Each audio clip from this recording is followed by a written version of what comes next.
Hey guys, here's the final reveal of my first tank I've ever built. Second non-aviation build, and it is this Hasegawa 1/72 scale Crusader Mk. So again, the first armor build. Also my first time doing a diorama base. So I'll go over the tank first here. So what I used was I just used the poly cement.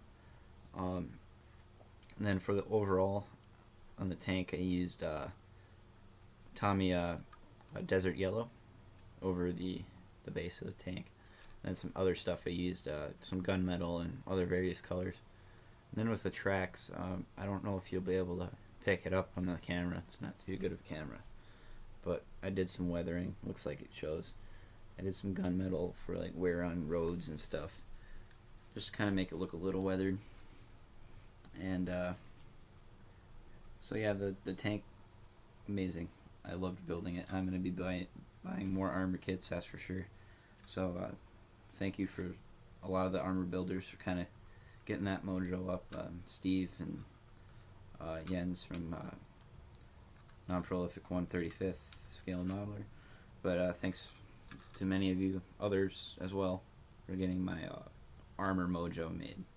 So, and then with the diorama base, took me a little while. This was about half the build. The tank itself didn't take long at all. It's just 1/72 scale, so very little time. But the diorama base, just a really simple one. I took this, what you guys call PVA glue. It's just Elmer's school glue, just stuff I used all through school, just for various craft projects.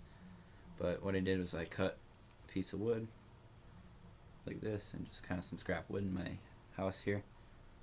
Just kind of got all over the base.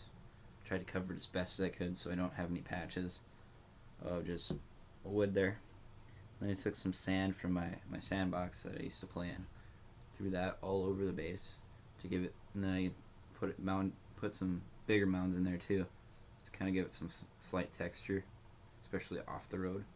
And then what I did was I painted, I did a mixture of some paints, some various Tamiya paints, like the Desert Yellow I used a little bit of, I think the Flat Earth, and I think maybe a couple other colors, I don't quite remember. But I mixed that up, painted it up.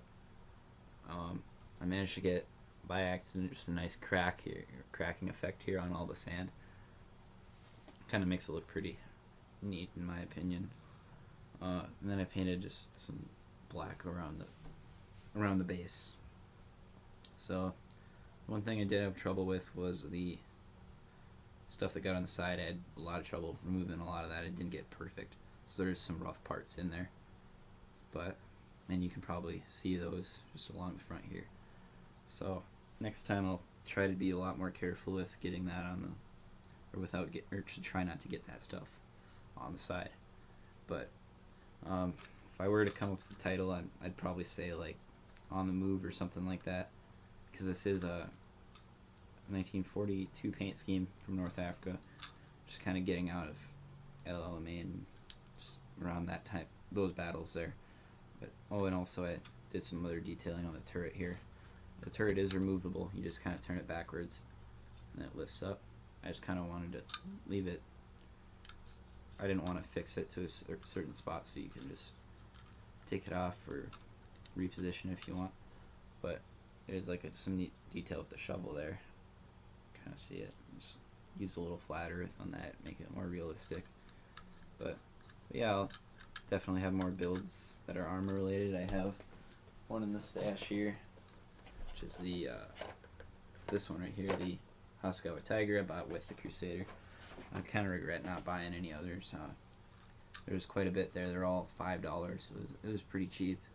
And there's some old SG kits, and so, oh well. But really nice. I was pretty proud of this one. I'll have more in the future. I'm probably going to be building, I'm going to be buying the Panzer II from Tamiya to try to get some 135th builds in too.